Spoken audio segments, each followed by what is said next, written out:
Welcome in, everyone. Transforming a totally blank screen into a thriving, highly engaged audience, well, it's pretty much one of the absolute greatest challenges for any modern creator.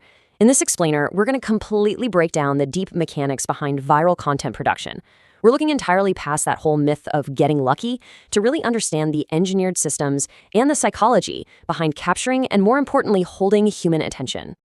To break all this down, our agenda follows 4 distinct phases of the creator's journey. First, we will decode the viral video formula. Second, we'll examine planning and scripting success. Third, we'll cover production and visual polish. And finally, we will explore optimization, promotion, and growth. Basically, we're walking chronologically from the initial spark of an idea all the way to continuous channel expansion. But before we get into the tactical execution of actually making things, we absolutely have to address the core philosophical question driving every single creator out there. How do you actually grow a channel? Because viewership and community growth, they do not happen by accident. They are engineered outcomes. And to successfully engineer that outcome, we really have to start at the absolute foundation, long before a piece of camera gear is ever even touched. Okay, let's dive into this. Part 1, the viral video formula. Now, what's really fascinating about this approach is that it proves channel growth starts entirely at the concept level. The biggest trap we see creators fall into is that whole build it and they will come mentality, right? Sitting in a room, kind of guessing what an audience might want and just hoping for the best. Instead, we've got to look at the data to find topics that audiences actually need. By combining rigorous keyword research with real-time trend analysis, you uncover the exact intersection of what people are actively searching for and what you are uniquely positioned to talk about.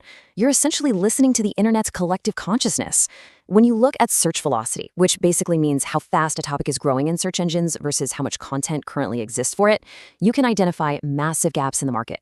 If you align your content with an existing high-velocity demand, well, you validate your idea's market fit right then and there. You've essentially won half the algorithmic battle before you've even written a single word of your script.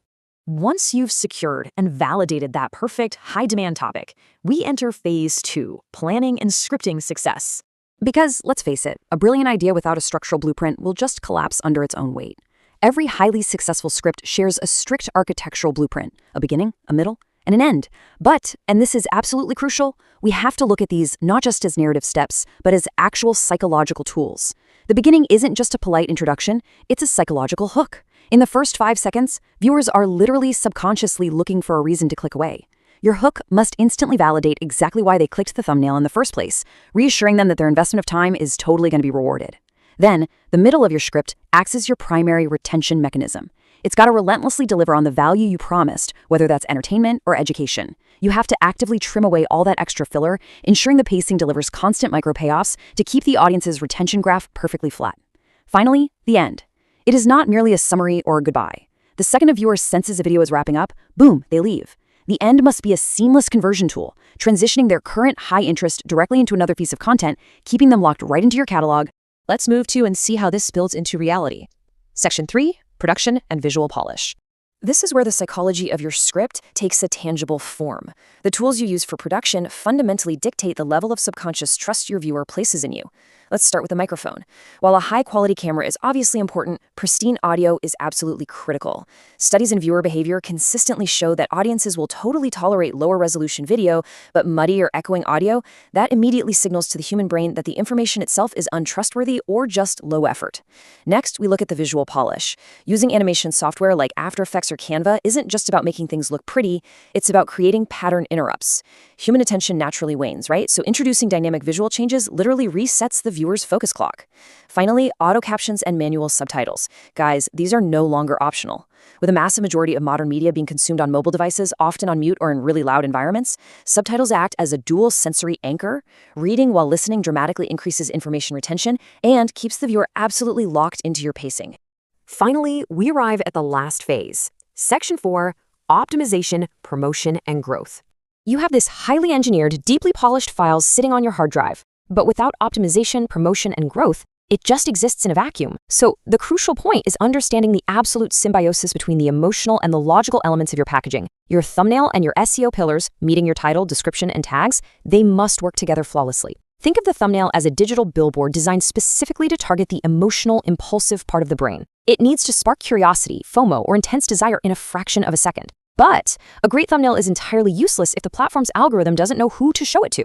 That is exactly where your SEO pillars come in. The title, description, and tags feed precise contextual data to the machine learning model, helping it understand exactly which audience will respond to your emotional hook. When you perfectly combine a highly clickable thumbnail with hyper-targeted SEO context, it creates this massive compounding effect that triggers discovery and absolutely accelerates your click-through rate. And this brilliantly illustrates the ultimate growth engine, the feedback loop. Your work absolutely does not end the moment you hit publish. Think of this cycle like a living ecosystem. When you take the action of uploading and sharing your content, you aren't just distributing a file, you are essentially buying data. Your analytics dashboard is going to reveal exactly what resonated, precisely where viewers got bored, and what thumbnails triggered the most clicks. By actively gathering that feedback, both from hard data and the comments section, you form an unstoppable continuous cycle. You are systematically taking today's hard empirical data to ruthlessly refine and improve tomorrow's script. The true product you're generating isn't just the final upload, it's the intelligence that data provides for your next upload. Which brings us to our conclusion. Like, subscribe, and comment below, what topic do you want to see next?